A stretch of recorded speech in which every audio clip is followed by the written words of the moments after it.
ભરૂચની શ્રવણ ચોકડી વિસ્તારમાં હિટ એન્ડ રનની ઘટના બનવા પામી છે। આ ઘટનામાં ભરૂચની શ્રવણ ચોકડી વિસ્તારમાં ગત રાત્રિના સમયે એક કાર ચાલકે બે યુવાનોને અડફેટે લઈ અકસ્માત સર્જ્યો હતો। આ અકસ્માતમાં સ્કૂટર ચાલકને ગંભીર ઈજાઓ પહોંચાડી ને કાર ચાલક ફરાર થઈ ગયો હતો। ત્યારે અકસ્માતમાં એક યુવકનું મોત નીપજ્યું હોવાનું સામે આવ્યું છે।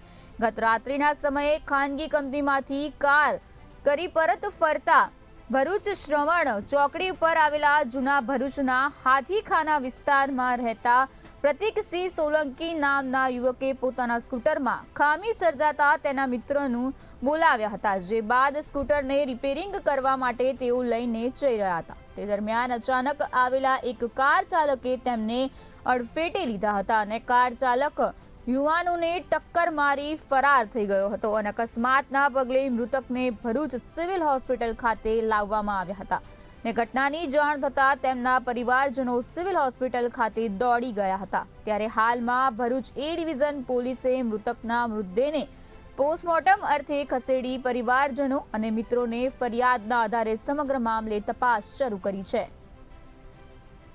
મારો બાબુ પ્રતિકસિંહ રણજીતસિંહ સોલંકી વિવેક કંપનીમાં નોકરી કરશે, 1 વર્ષથી નોકરી કરે છે।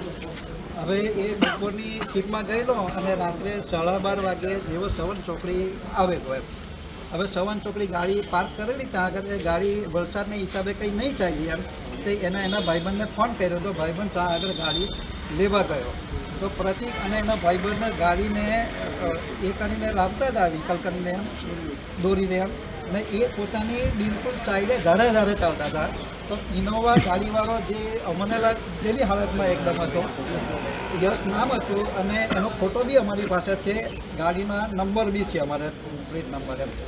તો એ રોંગ સાઈડે આવી અને પ્રતિકને આખો એ ઉડાડી અને જતો રહ્યો અને પછી દિવસ મારીને એ ગાયબ થઈ ગયો। તો પોલીસ ખાતું રાતે હળામળ વાગે હોય એમને જાણ તો થઈ જ હોય એમ, છતાં બી એ લોકોની એટલી બિનકાળજી ઉપરથી દબાણ હશે એમનું કોઈનું એમ તો એ લોકોએ કોઈ કાર્યવાહી કરી જ નથી ને હવારમાં અમે જ્યારે ફોન કર્યો તો PSI મને એવો જવાબ આવ્યો છે તો હું ગાડીવાળાને બી 1 કલાકમાં હાજર કરું છું અને એને બી હાજર કરું છું માલિકને એમ, પણ અત્યાર લગીને 1-1.5 કલાકનો સમય છે પણ એ લોકોએ હજુ 8મી તારીખે 9 વાગ્યા પણ કશું જ કર્યું નથી એમ।